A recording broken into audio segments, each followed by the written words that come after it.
CBS 뉴스는 CBS 홈페이지 cbs.co.kr이나 노코뉴스 홈페이지 노코뉴스.co.kr, 스마트폰 애플리케이션과 팟캐스트를 통해 다시 보고 들으실 수 있습니다. 이어서 부산에서 전해드립니다. 부산에서 노후 아파트 화재로 어린 자매를 비롯한 인명피해가 연이어 발생한 것과 관련해 부산시가 종합대책을 내놨습니다. 돌봄과 안전망 강화가 핵심입니다. 박중석 기자가 보도합니다. 지난 6월 24일과 지난달 2일 기장과 부산 진구의 아파트에서 각각 불이 나 어린 자매 2명이 연이어 목숨을 잃었습니다. 두 번 모두 부모가 집을 비운 사이 불이 났는데 집안에는 스프링클러가 설치되어 있지 않아 안타까움을 더했습니다. 이에 시는 관계부서와 기관이 참여하는 전담팀을 구성해 종합대책을 추진하기로 했습니다. 핵심은 취약계층 돌봄 서비스 확대와 노후 공동주택 안전망 강화입니다. 시는 먼저 야간 시간대 아이 돌봄 서비스 확대를 위해 돌보미 수당 마련을 위한 긴급 추경을 편성했습니다. 또 취약전 영유아를 대상으로 주말과 공휴일에도 돌봄이 가능한 부산형 365일 열린 시간제 어린이집을 확대 운영하고 취약 아동을 위한 방과 후 돌봄기관의 야간 보호 시간을 연장하기로 했습니다. 시는 이와 함께 재난약자 거주 비율이 높은 노후 공동주택을 대상으로 긴급 화재 안전 합동 점검을 실시하고 주변 초등학교 학생들에 대한 안전교육을 실시할 계획입니다. 시는 노후 공동주택과 사회복지관 등의 화재안전 관련 장비와 시설을 보완할 방침입니다. 특히 임대아파트 10세대에 간이 스프링클러를 설치한 뒤 연내에 그 설치 숫자를 120세대까지 확대하기로 했습니다. 부산시 김교환 시민안전실장입니다. 간이 스프링클러 설치하는 게 현실적으로는 많은 어려운 사항이 있고 때문에 임대아파트 같은 경우에 이사를 나가는 중간 지점에 설치하겠다는 말씀을 드린 상황입니다.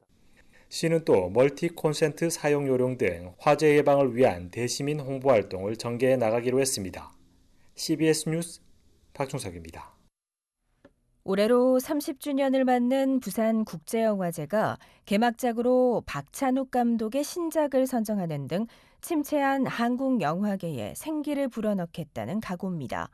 특히 영화제가 후반부로 갈수록 동력이 떨어진다는 지적을 불식시키기 위해 올해는 시작과 끝까지 영화의 축제로 꽉 채웁니다. 김혜경 기자가 보도합니다.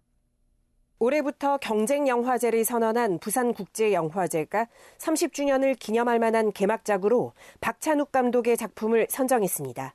헤어질 결심 이후 3년 만의 신작인 어쩔 수가 없다는 아시아에서 처음 부산에서 개봉해 관객을 만납니다. 영화는 배우 이병헌과 손희진 주연에 염혜란, 차승원 등 실력파 배우가 총출동해 호연을 펼칩니다. 영화제 측은 30주년을 맞는 성대한 개막식에 세계적 거장반열에 오른 박찬욱 감독이 제격이고 한국 영화를 최전선에 앞세워 침체한 영화계에 활력을 불어넣겠다는 입장입니다. 또 영화가 너무 어렵지 않고 관객들이 가장 좋아할 만한 작품을 선정하는 데 중점을 뒀습니다. 특히 개막작 주인공인 이병헌이 영화제 사상 첫 개막식 단독 사회를 맡은 만큼 의미가 있다고 설명했습니다. 부산국제영화제 김영래 홍보실장입니다. 한국 영화를 응원하는 의미에서 현재 한국의 관객들이 가장 보고 싶어하는 영화를 개막작으로 선정하였습니다. 비프가 올해 첫 경쟁 영화제를 선언한 만큼 막바지 준비에도 열을 올리고 있습니다. 매년 영화제 때마다 후반부로 갈수록 활기가 떨어진다는 지적을 불식시키기 위해 올해는 개막식부터 폐막식까지 빈틈없이 영화 축제를 끼워 넣었습니다. 특히 폐막식에는 첫 경쟁 영화제의 수상작을 상영해 개막식 못지않은 열기를 이끌어내겠다는 보관입니다. CBS 뉴스 김혜경입니다. 부산지법 형사 6단독은 담배 밀수출에 가담한 혐의로 기소된 프로 낚시 선수 30대 A씨에게 징역 6월에 집행유예 2년을 선고했습니다. A씨는 2022년 12월 8일 부산본부 세관에 담배 7만 5,500여 갑을 넣은 합판을 마치 정상 제품인 것처럼 수출 신고해 호주로 밀수출한 범행에 가담한 혐의로 재판에 넘겨졌습니다. 그는 총책 B씨의 지시로 호주에 합판을 수입할 위장 회사를 차리고 합판이 도착하면 창고에 보관하는 역할을 맡았으며 호주는 담배값이 국내보다 8배가량 비싸 시세 차익을 노리고 이 같은 범행에 나선 것으로 드러났습니다. 통계청에 따르면 올해 2분기 부산에서 3,704명이 다른 지역으로 순유출됐습니다. 이는 지난해 같은 기간보다 유출 규모가 소폭 줄었지만 청년층 순유출률은 1.06%에서 1.17%로 오히려 높아졌습니다.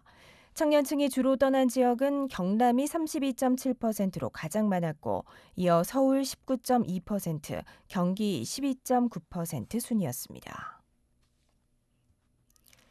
여름철 극성수기를 맞은 부산 지역 해수욕장이 관광객 발길로 북적이고 있습니다. 그제 해운대 해수욕장을 찾은 피서객은 27만 명으로 집계됐고 광안리 25만 명, 송정에는 4만 명이 몰리는 등 3개 해수욕장에만 58만 명이 몰린 것으로 집계됐습니다. 지난 한 달간 부산 지역 7개 해수욕장을 찾은 방문객은 790만 명으로 집계됐으며 다가오는 주말 연휴까지 합산하면 누적 방문객 수는 1,000만 명을 훌쩍 넘을 전망입니다. 부산 해운대 해수욕장에서 열리고 있는 해운대 페스타가 저조한 관심 속에 파행을 빚으면서 참여 상인들이 운영난을 호소하고 있습니다. 끝으로 날씨입니다. 부산은 오늘 밤까지 가끔 비가 내리는 곳이 있겠습니다. 내일은 구름 많은 가운데 오전부터 소나기가 내릴 전망입니다. 기상청은 소나기가 내리는 지역에서 돌풍과 함께 천둥, 번개가 치는 곳도 있겠다며 시설물 관리와 안전사고에 각별히 주의할 것을 당부했습니다. 부산의 지금 기온은 29.1도, 습도는 82%입니다.